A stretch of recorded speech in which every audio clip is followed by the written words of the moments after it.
ஈழப் பிரச்சனை, இலங்கை பிரச்சனை வரும்போது ஈழ மக்களுக்காக குரல் கொடுக்கும்போது நீங்கள் சொன்னீர்கள் தமிழ் தேசிய அமைப்புகளோடெல்லாம் சேர்ந்து ஒன்றாக இணைந்து செயல்பட்டீர்கள். ஆனால் தற்போது நீங்கள் அதில் தனிமைப்படுத்தப்பட்டு விட்டீர்கள். மற்ற தமிழ் தேசிய அமைப்புகள் எல்லாம் ஒன்றிணைந்து பாமகவும் இணைந்திருக்கிறது. அதில் எல்லோரும் சேர்ந்து குரல் கொடுக்கிறார்கள். அந்த பாமக இல்லை, பாமகவும் சேர்ந்து குரல் கொடுக்கிறது. தமிழ் தேசிய அமைப்புகள் வந்து பாமக இதில் அப்புறப்படுத்திட்டாங்க. எங்களை அப்புறப்படுத்த அவருடன் சேர்ந்து குரல் ஒலிக்கிறது. அதாவது பாமகவை வந்து சாதியவாத சக்தியாகவே தமிழ் தேசிய அமைப்புகள் புறக்கணித்திருக்கின்றன. ஒரு சில அமைப்புகள் எங்களை வந்து புறக்கணிச்சதுக்கு காரணம் நான் காங்கிரஸ் கூட்டணியில் இருக்கிறேன் அப்படிங்கிறது மட்டும்தான் என் மேலே குற்றச்சாட்டு. என்னை வந்து ஒரு சாதியவாதியாக பார்க்கல தமிழ் தேசிய சக்திகள். என்ன ஒரு சிலர் பார்க்கலாம், சாதியவாதிகளாக இருக்கிறவங்க ஒரு சிலர் பார்க்கலாம். ஆனால் என் மேலே இருக்கிற என்ன குற்றச்சாட்டுன்னா, காங்கிரஸ் கூட்டணியில் இருக்கிறான் திருமாவளவன், திமுகவுடைய தொடர்ந்து பயணம் செய்கிறான். இந்த குற்றச்சாட்டு அவங்க சொல்கிறாங்க. எனக்கு வந்து வேறு ஆப்ஷன் வந்து இந்த அரசியலில் கிடையாது. என்னால் வந்து பாரதிய ஜனதாவோட சேர முடியாது. காங்கிரஸ் எனக்கு பிடிக்கலங்கிறதுனால பாரதிய ஜனதா, ஏன்னா அதிதீவிர இந்துத்துவ சக்திகள் வந்து பாரதிய ஜனதாவில் இருக்கிறாங்க. அவங்க சாதி அமைப்பை நியாயப்படுத்தக்கூடியவங்க, தீண்டாமையை நியாயப்படுத்தக்கூடியவங்க, அம்பேத்கர் கொள்கைக்கு எதிரானவங்க. அதனால் அங்கே நம்மளால் சேர முடியாது. இப்போ வேறு வழி இல்லை என்பதற்காக, சந்தர்ப்பவாதத்திற்காக தான் நீங்கள் திமுகவுடன் கூட்டணியில் இருக்கிறீர்களா? இது நீங்கள் கேட்குற கேள்வி சரியான கேள்வி. ஆனால் தேர்தல் அரசியலில் இதை வந்து சந்தர்ப்பவாதமாக பார்க்க முடியாது. இது வந்து ஒரு உத்தி தான் இதை பார்க்க முடியும்.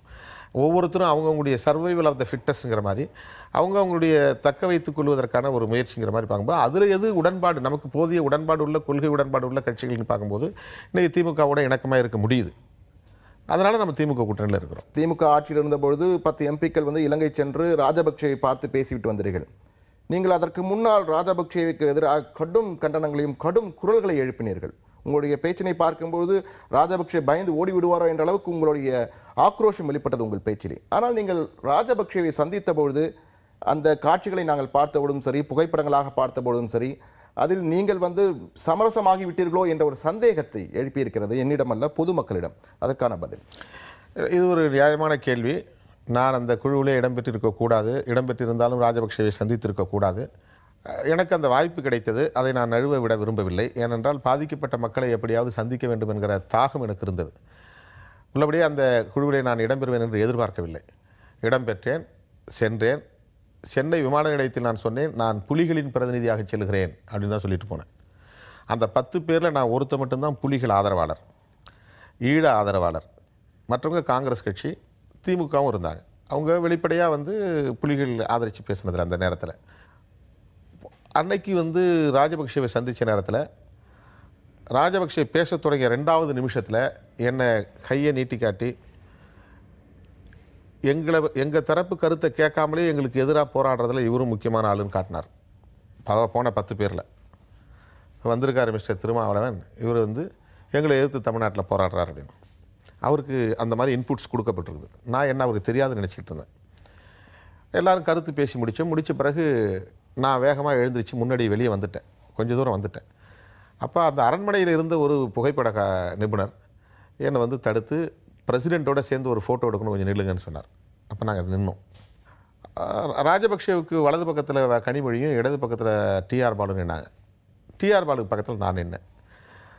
ஒரு 2 நிமிடத்தில் ஃபோட்டோலாம் எடுத்து முடித்த பிறகு நான் எதிர்பார்க்கவே இல்லை, ராஜபக்சே டிஆர் பாலுவை தாண்டி என்கிட்ட வந்து என் கையை பிடிச்சார். கையை பிடிச்சிட்டு என்ன முகம் பார்த்து கூட பேசலை. டிஆர் பாலுக்கிட்ட சொன்னார், திருமாவளவன் தெரியுமா உங்களுக்கு? இவர் பிரபாகரனுக்கு ரொம்ப நெருக்கமானவர். எனக்கு தெரியும். நல்ல வேலை யுத்தம் நடக்கிற நேரத்தில் இவர் இங்கே காட்டில் இல்லை, இருந்திருந்தார்னா இவரும் மேல் உலகத்துக்கு போயிருப்பார் அப்படின்னு சொல்லி கமெண்ட் அடித்தார். அது சற்று எதிர்பார்க்காத ஒரு கமெண்ட். அப்போ எல்லாரும் சிரித்தாங்க. என் கையை ஒரு கையை விடலை, பிடிச்ச கையை விடலை. நானும் அந்த இடத்துல அந்த சூழலை சமாளிக்கிற வகையில் நான் அதை சிரிச்சிட்டு வந்துட்டேன். நான் அடிப்படையில் ஒரு ரவுடி இல்லை. நான் திடீர்னு அந்த இடத்துல கோவப்படுறதுக்கோ சண்டை போடுறதுக்கோ ஒரு அவை நாகரிகம் இல்லாமல் நடந்துக்கிறதுக்கோ முடியாது. இப்போ அந்த இடத்துல அந்த சூழலை நான் அப்படி தான் சமாளிக்க முடியும். அப்படி தான் சமாளிச்சுட்டு வந்தேன். மற்றபடி ராஜபக்சேவோட எந்த விதமான சமரசமும் நம்ம செஞ்சுக்கல, அது தேவையும் இல்லை. ஆனால் உங்களுடைய எதிர்ப்பை நீங்கள் காட்டியிருக்கலாம். அந்த இடத்துல உங்களை பார்த்து ஒரு குலைப்பது, ஒரு ஜனநாயக ரீதியாக சட்டமன்றம் பாராளுமன்றத்தில் வெளிநடப்பு செய்யும் பொழுது இங்கே ஏன் வெளிநடப்பு செய்யல? அந்த இடத்துல வெளிநடப்பு செய்ய எல்லாம் முடிச்சாச்சு, சந்திப்பே முடிச்சாச்சு, எல்லாம் உட்காந்து பேசிட்டு இருக்கிறோம். ஆளாளுக்கு ஒரு கருத்தை சொன்னாங்க, நானும் ஒரு கருத்தை சொன்னேன், முடிஞ்சிருச்சு, பேச்சுவார்த்தை முடிஞ்சு போச்சு. எழுந்துச்சு நான் முதல் நாளாக வெளியே வரேன். அந்த இடத்துல ஃபோட்டோ எடுக்கிற இடத்துல என் கையை பிடிச்சிட்டு என்னை வந்து அவர், அதாவது ராஜபக்சேவுக்கு தெரியுது நான் யாருடைய ஆளுன்னு, தமிழ்நாட்டில் இருக்கிறவங்களுக்கு தான் தெரியல. ராஜபக்சேவுக்கு வந்து 10 பேர் உட்கார்ந்துறதுல இவர் வந்து தமிழ்நாட்டில் என்ன எதிர்த்து தொடர்ந்து போராடிட்டு இருக்கிறாருன்னு சொல்கிறார். அவருடைய பேச்சு அவர் வந்து எங்களை வந்து இன்ட்ரொடக்ஷன் வந்த உடனே பேசுகிறார். அதில் 2வது நிமிஷத்தில் என் பேரை அவர் மென்ஷன் பண்ணுறார். பேச்சு எல்லாம் முடிஞ்ச பிறகு வெளியே வரும்போது என் கையை பிடிச்சிட்டு is very close to mister Prabhakaran, you know TR Baalu அப்படின்னு கேட்குறாரு. எனக்கு தெரியும், அவர் சிரிக்கிறார். அப்போ தான் சொல்கிறாரு, இவர் கூட இருந்திருந்தாருன்னா மேல் உலகத்துக்கு போயிருப்பாருன்னு சொல்கிறார். அப்போ எல்லாரும் சிரிக்கிறாங்க. அவ்வளோதான் நடந்தது. ராஜபக்ஷ வீட்டில் விருந்து சாப்பிட்டோம், ராஜபக்ஷ கொடுத்த பரிசை வாங்கினோம், இதெல்லாம் ரொம்ப அயோக்கியத்தனமான விமர்சனம். இது காங்கிரஸ்காரங்களே ராஜபக்ஷே கொடுத்தது தேநீரை குடிக்கல, அதுதான் உண்மை. ராஜபக்ஷ வீட்லேயோ அல்லது பஷீல் ராஜபக்ஷ வீட்லேயோ அல்லது கோத்தபய ராஜபக்ஷ வீட்லேயோ அவரை சந்தித்த நேரத்தில் தேநீர் கொடுத்தது உண்மை. ஆனால் யாருமே தேநீர் குடிக்கல. அந்த வெளியுறவுத்துறை அமைச்சர் ஒருத்தர் பெரியசுன்னு சொல்லிட்டு அவரு தான் வந்து நாங்கள் வெளியே போகிறவங்களை கூப்பிட்டு விட்டு எங்களுக்கு டீ பொட்டலம் கொடுத்தாரு. எங்களுக்கு எல்லாத்தையும் ஒரு சின்ன பார்சல் ஒன்று கொடுத்தாங்க. அது என்னென்னா அங்கேயே கேட்டேன், இது என்னன்னு. இது ஒன்றும் இல்லை சார், ஒரு டீ தூள் தான், இது நீங்கள் வந்திருக்கிறீங்க, இது தேயிலை விளையக்கூடிய இடம் அப்படின்னு. அதை நாங்கள் அங்கேயே போட்டு விட்டோம். அதை கூட நான் எடுத்துகிட்டு வரல, நாங்கள் தங்கியிருந்த இடத்துல. அதனால் இந்த பரிசு வாங்கினான்னு சொல்கிறது, விருந்து சாப்பிட்டான்னு சொல்கிறதுலாம் வந்து அயோக்கியத்தனமான விமர்சனங்கள், காழ்ப்புணர்ச்சியில் வைக்கக்கூடிய விமர்சனங்கள். காங்கிரஸ்காரர்களே தேநீர் குடிக்கவில்லைங்கிறது நான் கண்ணால் பார்த்தேன். ராஜபக்ஷ வீட்டில் அவரே கொண்டாந்து டேபிள் வச்சாங்க, யாரும் எடுத்துக்கல.